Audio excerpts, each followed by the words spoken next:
guys, welcome back to our YouTube channel. ලොව පැරණිතම ලිඛිත ඉතිහාසයක් හිමි වෘක්ෂයක් වේ. ක්‍රිස්තු පූර්ව 246 දී දඹදිව සිට සංඝමිත්තා තෙරණිය උදුව පොහොය දින ශ්‍රී ලංකාවට වැඩමවා දේවානම්පිය තිස්ස රජු විසින් අනුරාධපුර මහමෙවුනා උයනේදී රෝපණය කරන ලදී. පරිවාර බෝධීන් පිහිටවා ඇති අතර බෝධිය පොළොව මට්ටමේ සිට අඩි 21.3ක් උස අඩි 71.57ක් ප්‍රමාණයක් තනි තලාවක් මත පිහිටවා ඇත.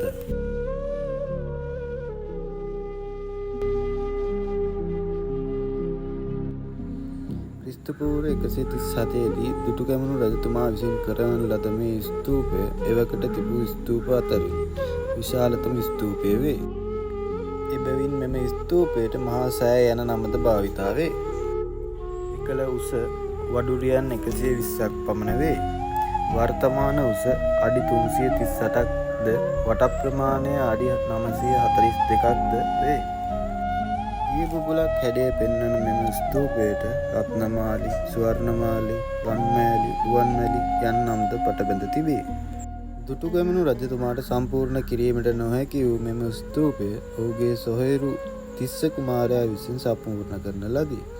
මෙම ස්තූපයේ බුදුරජාණන් වහන්සේගේ ද්‍රෝණයක් පමණ සර්වඥ ධාතුන් වහන්සේලා නිධන් කරවන ලදී.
ක්‍රිස්තු පූර්ව 137 දී දුටුගැමුණු මහරජතුමා විසින් කරවන මුල්ම ස්තූපය එවකට උස වඩුරියන් 80ක් බව සඳහන් වේ.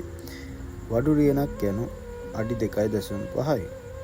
වර්තමානයේ උස අඩි 196ක්ද වට ප්‍රමාණය අඩි 501ක්ද වන අතර බුදුන් වහන්සේ සර්වඥ ධාතුන් වහන්සේලා සහ දුටුගැමුණු රජතුමා යුද වදින කල රැගෙන ගිය ජයකොන්තේ තැන්පත් කර ඇත. මෙම ස්තූපය නැවත 1993 දී ප්‍රතිසංස්කරණය කරන ලදී.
ක්‍රිස්තු පූර්ව 307 264 රජකම් කළ මුට්ටසීවලි රජතුමාගේ දෙවැනි පුත් තිස්ස කුමරු බුදුදහම වැළඳගත් අතර තම පියා විසින් ඉදිකරන ලද උයනේ භික්ෂුන් වහන්සේලාට විහාර ආරාම සහ සනීපාරක්ෂක කටයුතු සඳහා ගොඩනැගිලි ඔසුපැන් සහිත රන්මසු උයනක් කරවූ බව සඳහන් වේ. මේ ඉසුරු මුනි විහාරයේ පෙර දවසක මේඝගිරි විහාරය යන නමද භාවිතා කර තිබේ. ක්‍රිස්තු පූර්ව 301 328 රජ වූ කිත්සිරිමෙවන් රජතුමාගේ කාලයේදී කලිඟු දේශයේ සිට හේමමාලා දන්තධාතු කුමරු විසින් ගෙන එන ලද දන්තධාතුන් වහන්සේලා ලක්දිවට ගෙන යාමෙන් අනතුරු මෙම ස්ථානයේ තබා වන්දනාමාන කර බවට පැරණි මූලාශ්‍රවල සඳහන් වේ.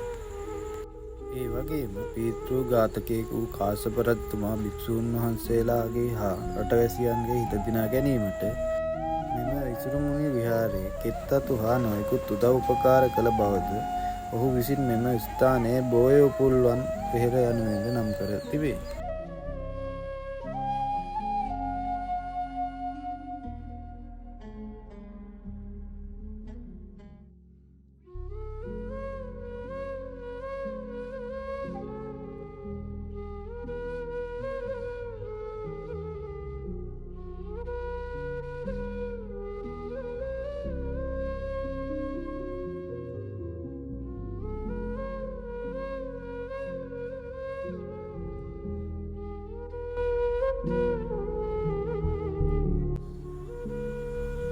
ක්‍රිස්තු පූර්ව 246 දී පෑතිස්ස රජතුමා විසින් කරන ලද මෙය ථූපාරාම ස්තූපය දැනට ශ්‍රී ලංකාවේ තිබෙන පැරණිතම ස්තූපය වන අතර ස්තූපයේ ආරක්ෂාවට සහ අලංකාරය පිණිස ථූපගරයක්ද තිබී ඇත.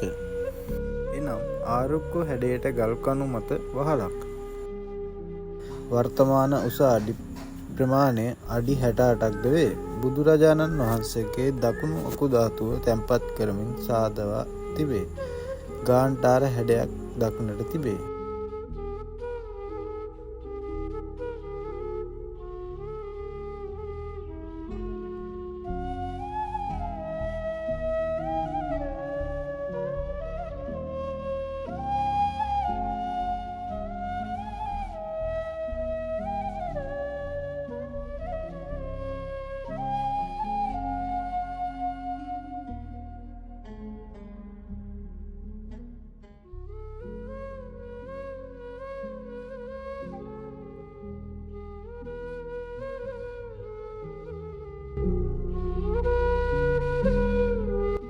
ශ්‍රී ලංකාවේ අනුරාධපුර දිස්ත්‍රික්කයේ දකුණින් හා නැගෙනහිරින් මල්වතු ඔයෙන්ද බටහිරින් හාල්පනු ඇලෙන්ද හෙක්ටයාර 80ක් පමණ භූමි ප්‍රමාණයක් පැතිරී ඇති ප්‍රදේශය ජේතවන විහාරයේ භූමියට ඇතුල් වේ.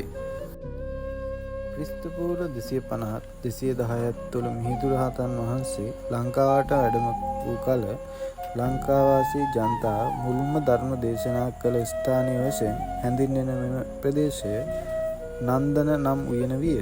පසුව ජේතවනය නමින් ද ජේතවනයේ සෑදූ ආරාමය ජේතවනාරාමය විය.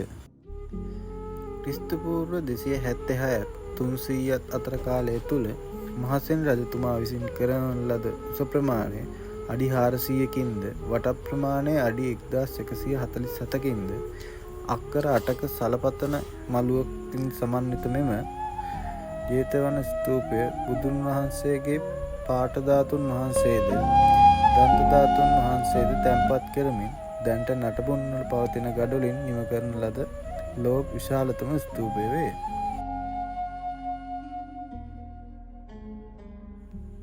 ක්‍රිස්තු වර්ෂ 517ත් 604ත් කාලයේ රජකම් කළ පළවෙනි අක්බෝ රජතුමා විසින් කරන ලදැයි සඳහන් මෙම කුට්ටම් පොකුණ අභයගිරි නිකායට අයත් භික්ෂූන් වහන්සේලා බෝධීන් වහන්සේට කරන ලද ආගමික වතාවත් සඳහා ජලය අවශ්‍යතාවයන් මෙම පොකුණෙන් ලබාගෙන ඇත. උෂ්ණ කාලවලදී එලිමාන් භාවනායෝගී භික්ෂූන් හට මෙම පොකුණ ආශ්‍රිත පිසෙන ජලය මුසු සුළඟින් ගතට සිතට සිලක් හා සුවදායකමක් ගෙන දෙන අතර මෙවැනි ගල් කැටයම් සහිත පොකුණක් ලිං ජේතවන භූමියේද මහා විහාර භූමියේද දක්නට තිබේ. කුට්ටම් පොකුණේ දිග පළල වශයෙන් 40.16ක් හා 28.14ක් වන අතර ජලය කුට්ටම් පොකුණට ඇතුල් වීම සහ වැඩි ජලය පිටවීමට අදද විස්මයජනක ගෙන දෙයි.